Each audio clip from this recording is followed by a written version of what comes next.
مولا کائنات امیر المومنین علی ابن ابی طالب علیہ الصلوۃ والسلام آپ فرماتے ہیں آخری زمانے میں لوگ کثرت سے دو بیماریوں کی وجہ سے مریں گے، اور آپ نے فرمایا کہ 2/3 جو افراد ہوں گے، جمعیت ہوگی، وہ 2/3 جمعیت ختم ہو جائے گی۔ آپ نے فرمایا 1/3 جمعیت 2 بیماریوں سے، اور 1/3 جمعیت جنگ کی وجہ سے ختم ہو جائے گی، اور فقط 1/3 جمعیت باقی رہ جائے گی دنیا کی آخری زمانے میں۔ اور آپ نے فرمایا 2 بیماریاں آخری زمانے میں بہت زیادہ ہو جائے گی۔ فرمایا سب سے پہلی بیماری جو سب سے زیادہ ہو جائے گی آخری زمانے میں وہ ہے دل کی بیماری، قلب کی بیماری، کہ لوگ دل کی بیماری سے بہت کثرت سے مرا کریں گے، دل کمزور ہو جائیں گے۔ اور آپ نے فرمایا کہ اگر کوئی چاہتا ہے کہ اپنے دل کو مضبوط کریں اور دل کی بیماری سے نہ مریں تو مولا نے ایک عمل بتایا ہے، کہا کہ سینے پہ ہاتھ رکھ کر 70 مرتبہ یا فتاح ہو پڑھا کریں، اور اس کے بعد آپ نے فرمایا کہ یہ دعا پڑھا کریں سینے پہ ہاتھ رکھ کر، یا حیو یا قیوم یا لا الہ الا انت اسألک ان تحیا قلبی۔ فرمایا یہ دعا پڑھا کریں۔ ایک عمل یہ کریں کہ یا فتاح نماز فجر کے بعد روزانہ انجام دیں، اور دوسرا عمل یہ دعا سینے پہ ہاتھ رکھ کر، یا حیو یا قیوم یا لا الہ الا انت اسألک ان تحیا قلبی۔ مختصر سی دعا امام نے بتائی تھی، اور فرمایا کہ تم قلب کی بیماری سے نہیں مرو گے، کہ کثرت سے جو لوگ آخری زمانے میں دل کی بیماری سے مریں گے۔ اور دوسری بیماری امام نے فرمایا کہ آخری زمانے میں جرثومہ کی بیماری بہت زیادہ ہو جائے گی۔ جراثیم جمع ہے جرثومہ کی، آخری زمانے میں لوگ جراثیم سے مریں گے، جرثومہ کے، جیسا کہ آج اسے ہم وائرس کہتے ہیں۔ وائرس آخری زمانے میں کثرت سے یہ وائرس پھیلے گا اور لوگ کثرت سے مریں گے۔ عزیزان گرامی دیکھیں، یہ تمام علامتیں ہیں، یہ بیماری ختم ہونے والی بیماری نہیں ہے، اب تو یہ بیماری کی شروعات ہوئی ہے، اب اس طرح کئی بیماریاں نکلیں گے۔ عزیزان گرامی دیکھیں کہ انسان کو اہل بیت نے 1400 سال پہلے بتا دیا کہ دنیا کی حالات کیا ہوں گے، اور اہل بیت کے چاہنے والے کیسے زندگی کریں تاکہ باقی رہیں۔ پیغمبر اکرم محمد مصطفیٰ صلی اللہ علیہ وآلہ وسلم آپ فرماتے ہیں کہ پروردگار دو عالم نے ایک فرشتے کو نازل کیا ہے کہ جو اس دنیا میں زمین پر ایک گیاہ کو پیدا کرتا ہے، ایک درخت کو پیدا کرتا ہے کہ جس سے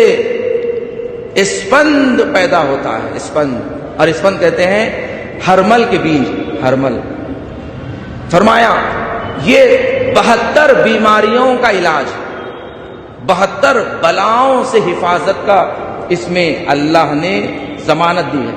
اور فرمایا کہ جو گھروں میں جھگڑے ہوتے ہیں، اختلاف ہوتے ہیں، جادو اور پلید ہوتے ہیں، اثرات ہوتے ہیں، بچوں کا بے وجہ گریہ کرنا، بزرگوں کا بے وجہ ناراض ہو جانا، یہ تمام منفی اثرات کی وجہ سے ہوتا ہے، یعنی کچھ نیگیٹو پاورز ہوتے ہیں، نیگیٹو انرجیز ہوتے ہیں، جس کی وجہ سے انسان کے حالات میں بدلاؤ آ جاتا ہے، انسان بے چین ہونے لگتا ہے، پریشان ہوتا ہے، یا گھر میں کوئی کام کرنے کا اسے دل نہیں چاہتا۔ تو فرمایا یہ سب تمام کے تمام نیگیٹو اثرات کی وجہ سے ہیں۔ تو اس کو بدلنے کے لیے کہا کہ اسے پازیٹو کرنے کے لیے اس کی دھونی گھر میں دی جائے، اس کی دھونی گھر میں دی جائے کہ جس سے پازیٹو اثرات ہوتے ہیں۔ اور پیغمبر نے فرمایا کہ یہ ایسی گیاہ ہے کہ جس کے جلانے سے شیاطین دور ہوتے ہیں اور ملائکہ قریب ہوتے ہیں۔ کہ آج جو جراثیم پھیلتے ہیں، جو جگہیں انفیکٹڈ ہو جاتی ہے،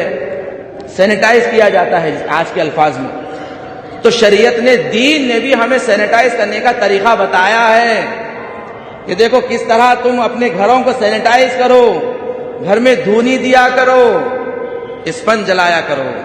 دیکھو 5 وقتہ وضو کیا کرو، یہ تم اپنے آپ کو سینیٹائز کر رہے ہو۔ ہاتھ دھونے کا حکم جو آج دنیا دے رہی ہے، شریعت نے آپ کو 5 وقتہ نماز کے لیے وضو ہمیں تعلیم دیا ہے، وضو کو تعلیم دیا ہے کہ دیکھو وضو کیا کرو۔ چھٹے امام جعفر صادق علیہ الصلوۃ والسلام آپ فرماتے ہیں کہ جو شخص اس بند کو جلائے گا اور اس کی دھونی اپنے گھر میں دے گا، گھر سے بلائیں دور ہوگی۔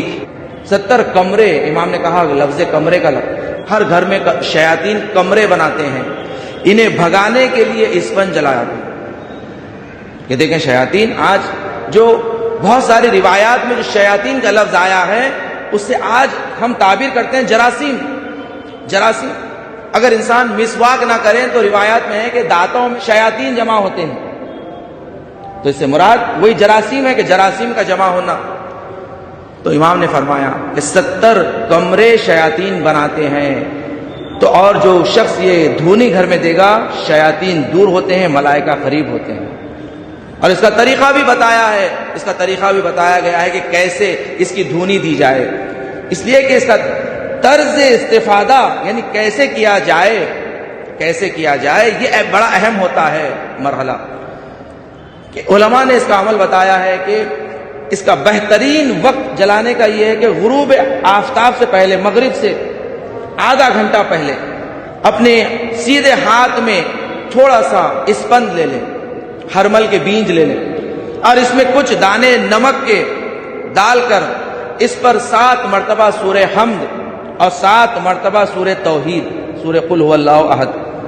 7 مرتبہ پڑھ کر 1 مرتبہ آیت الکرسی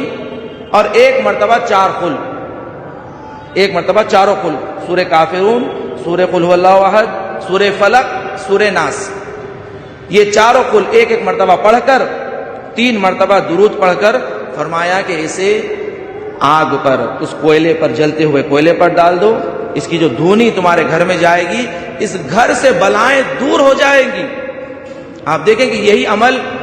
کربلا معلیٰ میں، عراق میں، ایران میں انجام دیا جاتا ہے، حرم وغیرہ میں دھونی دی جاتی ہے، دھونی لگائی جاتی ہے، یہ باعث برکت ہے۔ دیکھیں یہ اہل بیت علیہ السلام کا احسان ہے کہ ہمیں قیامت تک کے زندگی کرنے کے آداب اور طریقہ بتا دیا ہے، سلیقہ بتایا ہے، اور امام نے یہی بتایا ہے کہ جب دنیا کی 3/3 میں سے 2/3 ختم ہو جائیں گے، مگر اس 1/3 میں ہمارے چاہنے والے باقی رہیں گے، ہمارے چاہنے والے باقی رہیں گے، مگر یہ کہ ان میں سے کچھ نمک کے برابر جو ہے ان میں سے بھی مارے جائیں گے، مریں گے۔ فرمایا مگر ہمارے چاہنے والے باقی رہیں گے، محفوظ رہیں گے۔